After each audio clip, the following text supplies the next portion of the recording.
a smaller company and you haven't built up the liquidity, you haven't built up your retained earnings, you didn't have enough backlog and foresight to be ahead of the market. Mm-hmm.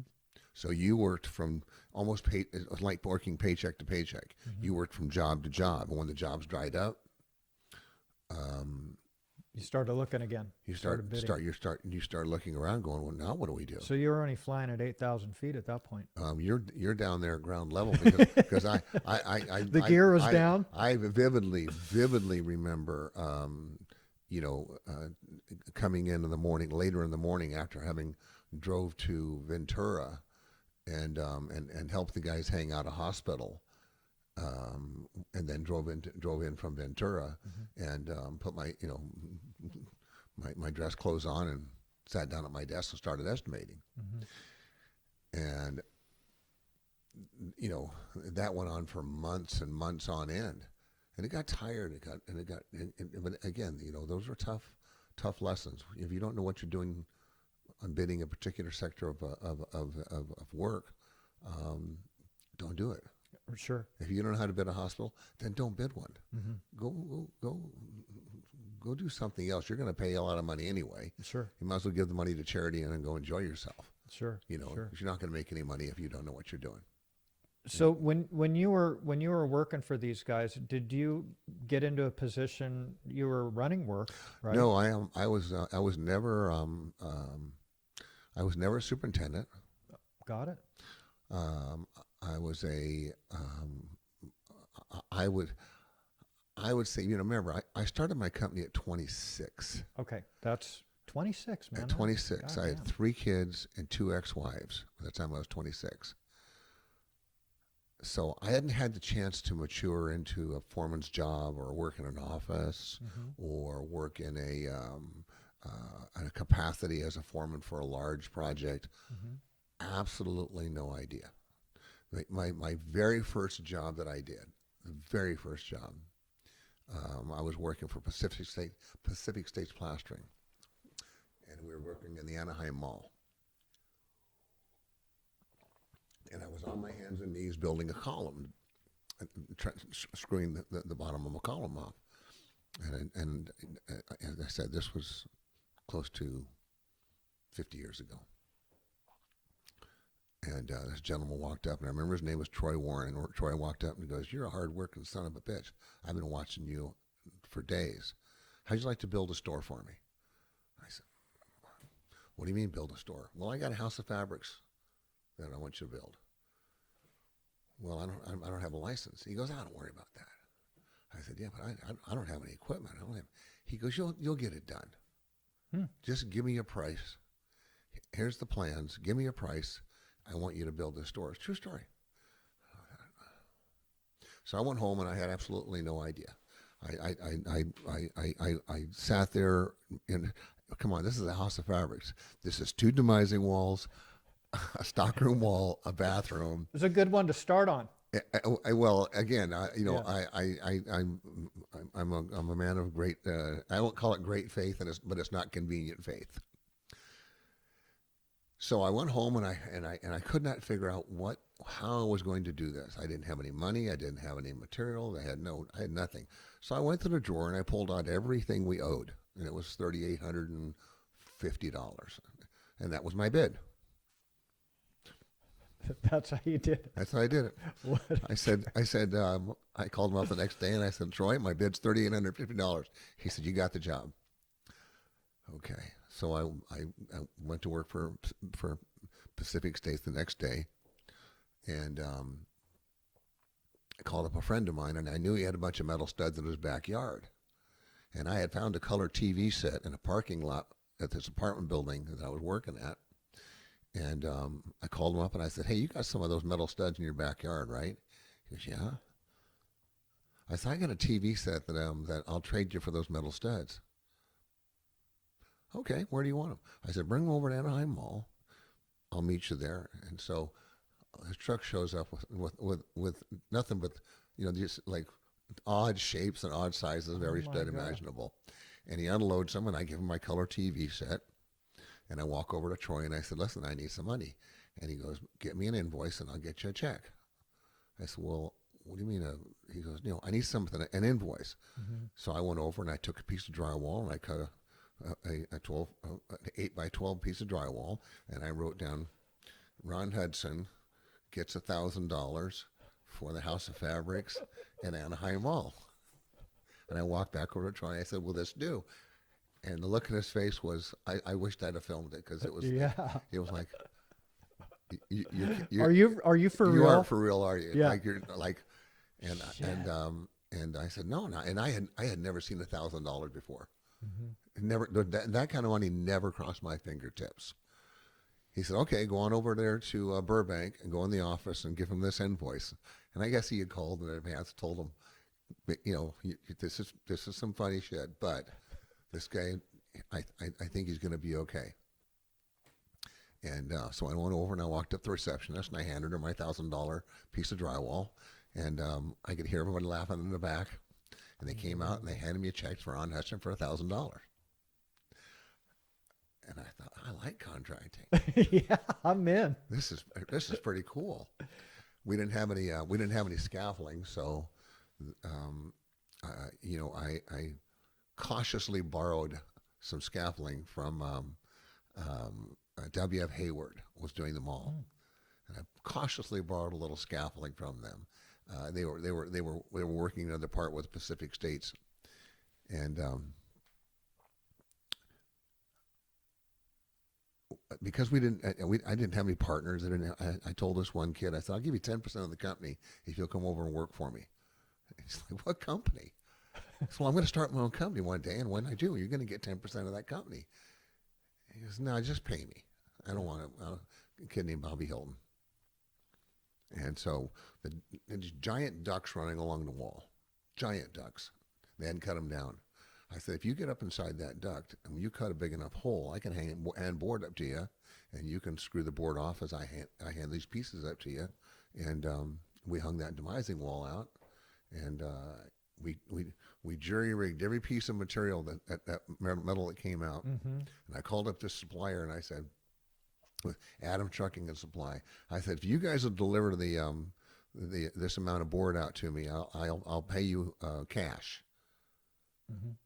So now you had $1,000. Well, now I already had another one because it was $3,800, and so as soon as that truckload of drywall showed up, she's another piece of drywall for $1,000. Troy says, go down, give it to the office. There was a little bit less laughter this time. Yeah. Came back, went over to Adams Supply, walked in, introduced myself, and they set me up with a material account. Now I'm credit worthy.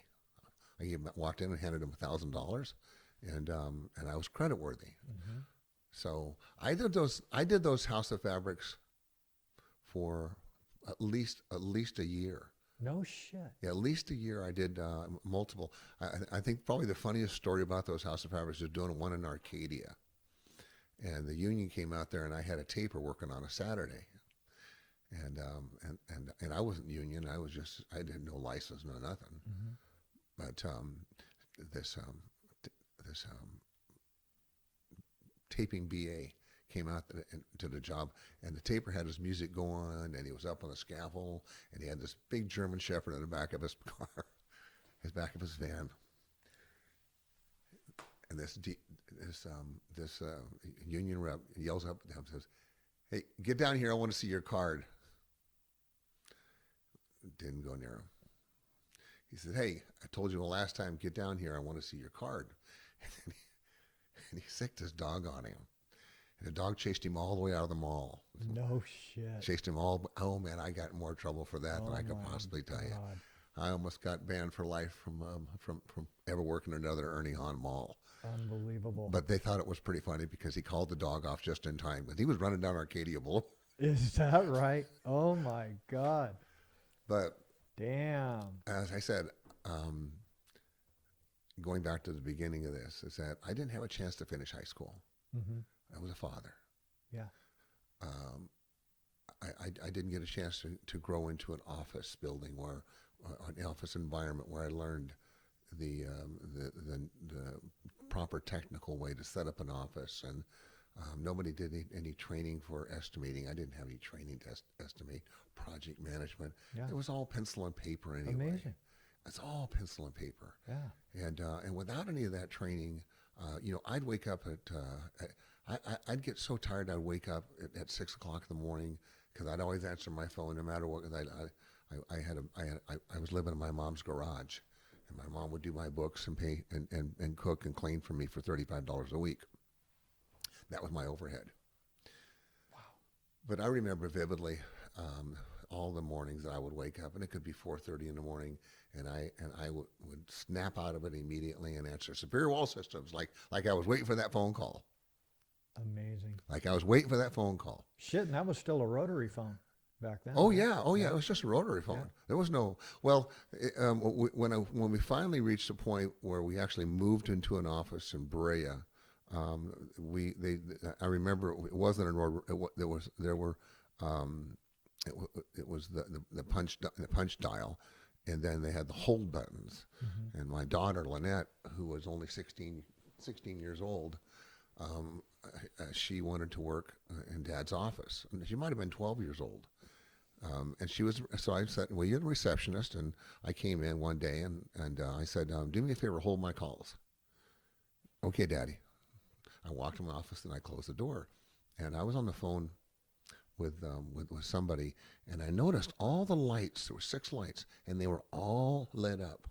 And I thought, I wonder why all those lights are lit up like that. So I finally got off my desk, walked out there, and she's out there, and she's going down each row and hitting the one. Number 1, hold please. 2, hold please. 3, hold please. And she'd get to 6, and she'd go back to 1, hold please.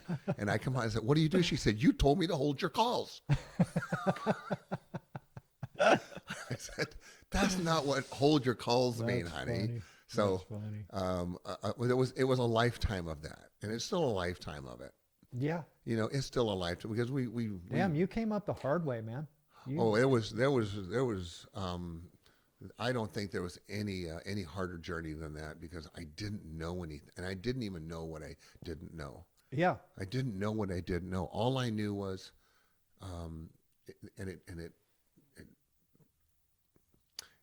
it changed a great deal, because the deeper I got, the more I wanted it. Mm-hmm. The more I wanted it, and the deeper I got, the more people relied upon me. Mm-hmm. So, and when you first start in business, your first collection of employees isn't quite the top of the class. Yeah, you're taking what you can get. You're taking what you can get, Yeah, and so for you're sure. here I was 160 pounds. If I was 160 pounds wringing wet, and you're trying to be as much a force as you need to be to get the job done, because here we are, guys, we had a chance, and there's these seasoned old carpenters that are looking at you like, we're going to eat you for lunch. Yeah. Yeah. And there was many times, enough times where I was challenged to a fight on a job, because I'd be like, this isn't the way you do it. And I wouldn't back down, but at the same time, it would have never proven anything. Mm-hmm. If I got the crap kicked out of me, it wasn't gonna. There's no way to win in that situation. Sure. So you have to swallow your pride a little bit. I'm not here to fight, but this is the only way this is going to get done. Mm-hmm. So there was a lot of years of not of gaining people's respect. Sure. There was a lot of years of learning how to reflect what you expect. Mm-hmm. If you are a liar and a cheat and a crook, trust me, you're not going to look to the people around you and say, it's okay for me, but you have to be a different way. Sure. No, Yeah. The people that follow you, and they'll follow you very, very closely, and they'll adhere to that Mm-hmm. if they believe in you. Sure. And when you're growing, as I had to grow up from 26 years old and 2 ex-wives and 3 kids, and you're trying to sort that out because you're working 12 to 16 hours a day Yeah. and 7 days a week and weekends and anything you can do and collecting money and Mm-hmm. trying to build from nothing, Yeah. from less than nothing. Yeah. Your Yeah. kids will suffer. Sure. And as we talked a little bit earlier, it was never a matter of talent. If you have good people skills, people like you. They like you, and people liked me. I was always pretty friendly, but they recognized my inexperience. Yeah, but they recognize that too. But like the guy that gave you the chance on your first job that you did, he could see your hustle. He could see that you were driven. You automatically have that. You don't learn that shit. No, That's in you. no, and it wasn't. It really didn't. It really didn't come into focus that well, he's only doing it because he has kids. No, It was in your It was in my DNA. it was. It was in my DNA, and it was in my DNA whether I Absolutely. liked it or not. Yeah. And coming out of high school, not being able to finish high school, I was still somebody in high school who, if you said I want you to lead the class in jumping jacks or whatever, Mm-hmm. I was like, okay. I didn't have any problem with being chosen to do something, and everybody was going to I would lead them. I didn't have a big challenge there. It was just obvious that I didn't know what I was doing. People would either use that as a foundation for how they're going to take advantage of you, Mm-hmm. or they're going to wait until they can see that evolve, Mm-hmm. and that they helped you evolve, and that they helped and eventually helped a company evolve into something very special, Yeah. and then they get to take enormous pride in that. Instead of the flip side of that is, their conscience has to deal with, I really tried to screw this guy over when he wasn't looking, because he didn't really know. Sure. Which one do you want? Which one do you look in the mirror at? Yeah. And the people that are over at Superior that we have over there today, Superior, and at whether it be the acoustical or the panel company. The panel company is magnificent, and I have got a gentleman over there that is one of the finest people that I've ever had the opportunity to work with, and he started at $15 an hour in the factory. Is that right? Wow. Wow. And he's a full-blown architect. He's traveled and built panels all over the world. Mm-hmm. But when he saw our panel operation, he was like, wow, these guys really have no clue what they're doing, but I can see that if they can get this right, Mm-hmm. there might be some opportunity here.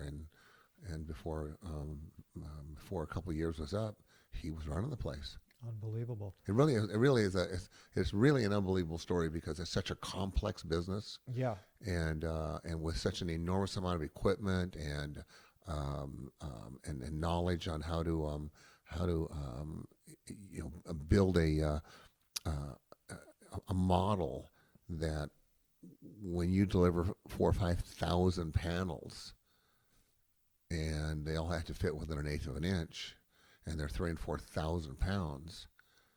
And if somebody in the BIM department wasn't paying attention, Mm-hmm. and they missed a dimension by an inch, and It just goes on down the line. then that down the line, and so you've got a Mhm. general contractor who you sold him on the idea, Mm-hmm. and an owner, that we could increase your bottom line simply by your building be done at half the time.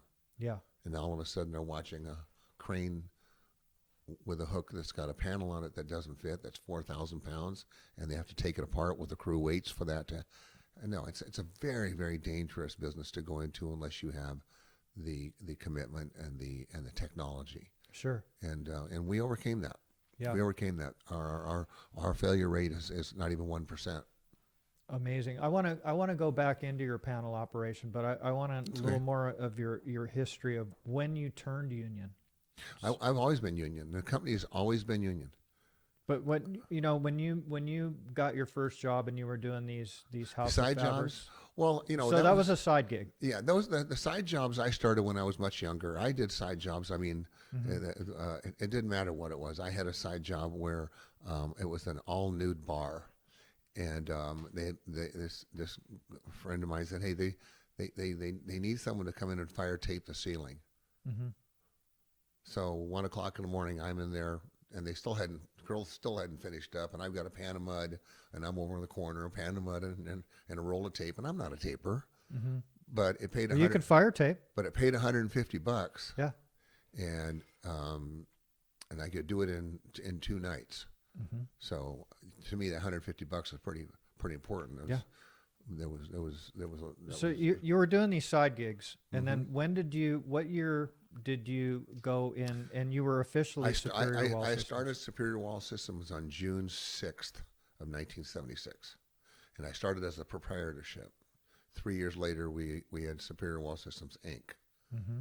So And you had some connections with some GCs to get that work, and they gave you an opportunity. well, I was doing mall stores, and at that time, when there was all these malls going on, there were all these general contractors Hmm. that and I would walk. I would wait in the parking lot, and I would see a guy with a roll of plans, and I would follow him in the mall and walk into a space. I'd walk in, and I'd go, "You going to build a store in here? Yeah. Can I have that on the drywall?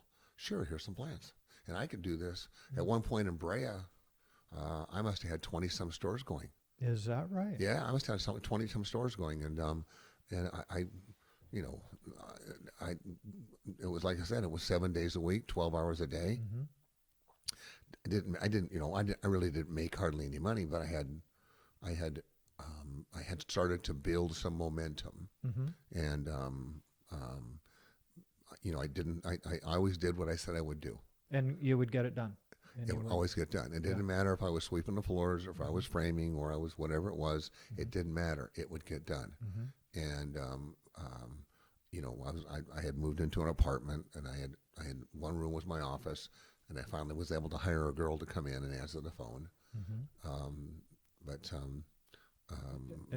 And the opportunities kept coming, and you were learning how to make some money, to be profitable, you not just make a living. That all came in your time of working your way up. but you have to understand it was 20, 20, 30 years before I made any money. Mm. It was a long time because you got all these recessions, and you had bad jobs that you just shouldn't really have been doing. Hmm. So I made a lot of mistakes, Hmm. and it wasn't calculated like, okay, risk management. It was just that I believed I could do anything if I put my mind to it. Hmm. Hmm. And I'm a lot that way today. It's risk management. We've obviously, to the company the size it is today, and we'll do probably 100 million this year. Is that right? Yeah, with Wow. company wide, yeah, close to 100 million. That's amazing. Congratulations. It's because I got great people, not because of me. Yeah. Great people. You It's great people. you were doing small work for quite some time, and you said that it took you a long time to start making some dough. And Yeah. in 2000, you kind of a light came on. Shit changed for you, like when because you were in a pretty small operation for quite a while. I knew that I was not attracting quality people. One, because there was no growth. Hmm. We had a back in 2000 that was just before an expansion. Hmm. But I knew that if we didn't start taking on some larger projects, I was never going to work my way out of the small stuff.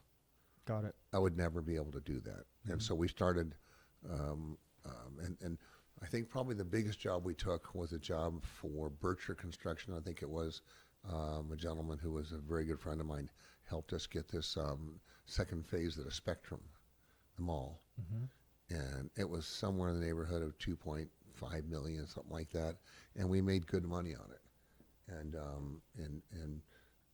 you know, finally the scale started to tip, Mm-hmm. where we could go to the bank and say, okay, my first line of credit was $10,000. Now I thought that was pretty. I thought when I was first starting out, if I ever saw $10,000, I'd retire and I'd move to Europe and live in a villa. Yeah. That's true. That's true. I never thought I'd see $10,000. But as we grew and our relationship with the bank grew, the bank started to loosen up a little bit, and then they kept bumping me up, so that we had some working capital. Mm-hmm. And as the working capital became more retained earnings, Mm-hmm. rather than just borrowing, and we were making money, yeah, it was time to step up, Got or it. that or get out of the way. Right. That or Right. get out of the way. Well, And we were such a joke. I mean, you know, we I had no idea how to go about that.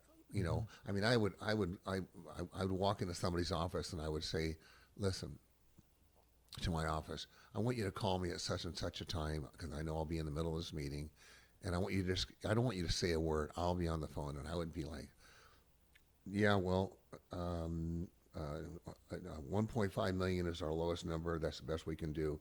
You tell them take it or leave it.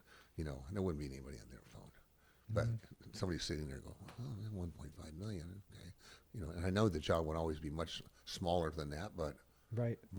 it would the message would be clear. This guy's a player. This guy's a player. You know, let me see your financials. I'll get back to you on that. Yeah. I'll get back to you on that. That's very interesting. No, it's been in all honesty, Rob, it's been a fascinating life. Yeah, you've had Fascinating one life. hell of a Fascinating life. story on this stuff, and we're not done yet, because you No, I'm you just moved saying, you moved into that big building that you're in now. in Fullerton, Yes. almost the death of me. Is Almost. that right? Oh yeah, I Because you were in Tustin for a long time. I was over in Brea. And the office that you had off of Tustin there. I only had an office in Brea over on Saturn Avenue, and it was a very small. Now, because I had to work. Yeah. That was the first one. Then I moved on. I moved off of onto Jefferson Street. Yes, off of on Jefferson. Jefferson. Yep. We went from Brea over to, I guess Jefferson's in Anaheim now, or it was Anaheim. Yeah. So that had a bigger warehouse. You know, I built an upstairs office for myself. Built a kitchen for my dad, because my dad was doing catering for clients, and that was a great deal of the heart of the company. My dad's influence on me. He was such a kind, loving guy, and yet such a huge physical force. And everybody loved my pop. They'd love walking in there in the afternoon or in the morning when they'd get there, and he'd have their lunch ready for them. You know, if there was a special occasion they had, he'd have a nice dinner pack for their whole family, and that was very, very, very family oriented. Very family oriented. Yeah, it was pretty. It was impressive, because he didn't have any money. People just loved him. Got it. Well, that was nice. Didn't have to buy a thing. That was nice. Yeah, That was nice. It was good to be raised that way. Yeah, for sure. It's good to be raised that way. For sure. That gave me a great deal of my foundation and heart. You know, the ability to see it from both sides. Sure. Not just yours. Sure. You know. So you were in there, because I remember when I got into sales and stuff. That's where you guys were at off of Jefferson there, and then you moved into this building in Fullerton, and you went on a whole new level. Well, I spent every dime I had and every dime I was going to make for a long time building that out, and my accountant was really pissed off, because he's like, you finally reached a point where you you've got some money. And I said, yeah, but I'm not going to attract the people that I want to attract unless I build this building out the way that it should look as if you were walking into a company that had potential. So it was a huge, huge gamble that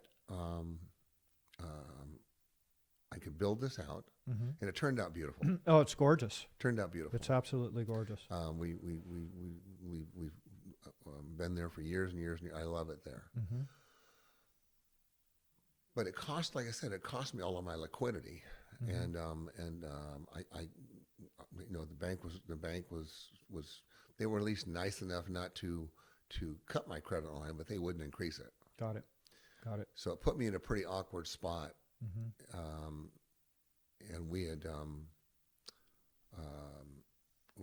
a pretty tough go of it, because right after that, I think it was 2008. Everything crashed. I was in Mount Everest, and the world was coming. I had no idea. I was at 18,000 feet in Mount Everest. Oh, you climbed Mount Everest? No, I was the first with a small group that we skydived over it. No shit. Yeah. Jumped out of a perfectly good airplane. 30,000 feet, and damn. And it took 3 weeks to get that done. But when we were up there, the world was coming undone.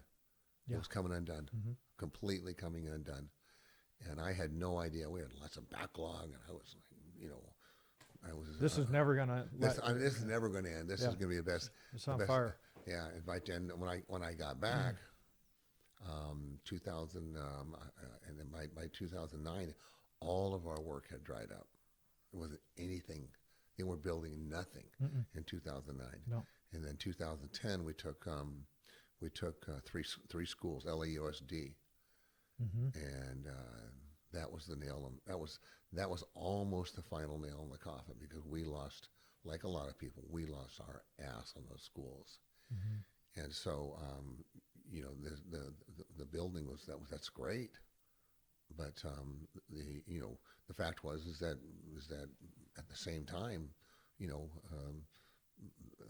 the 2010 in these schools, you know, we lost everything we had on the schools. No shit. Everything we had, we lost, because they went so bad, and they went bad for everybody. I didn't feel like I was being isolated, but we really didn't understand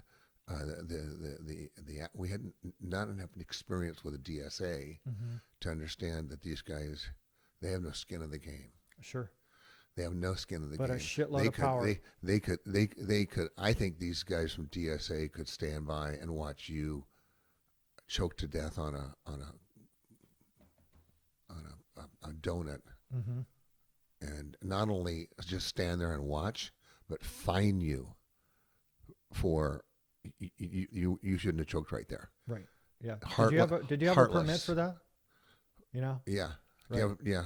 I need to see some paperwork on this. No, heartless people. Wow. And they should be, and really, LAUSD should be, and I'd say this in any public forum, ashamed of themselves for the way that they destroyed people's lives, and they did it with a smile. They did it with what's the big deal?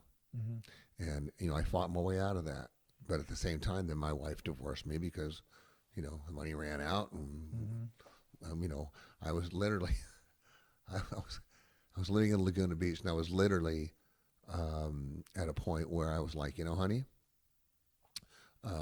we have a walkway down the side of the house that's about 2.5 feet wide, and it's a pretty good sized long walkway. I said, well, I'll tell you what we'll do. I'm going to plant all these vegetables, and I'm going to buy a fishing pole, and I'm going to go down every night, and I'll fish off this. I'll fish off of this this concrete wall, and see if I can bring some fish in, and I'll buy you a bread maker. Now you got to remember, this one was not. I don't blame her, but she wasn't Susie Homemaker. So. Well, you were rolling, and then the bottom fell out. That fell out. You know, the state was suing me for $33 million from that failed insurance program that I had nothing to do with. Oh my God. The IRS audited me for 8 months. that it came away as a no change audit. I didn't owe any money on taxes, but I had reclaimed some money in 2009 because we paid way too much tax, and they don't want to give it back. Sure. But we fought it and we won. They gave us back about $600.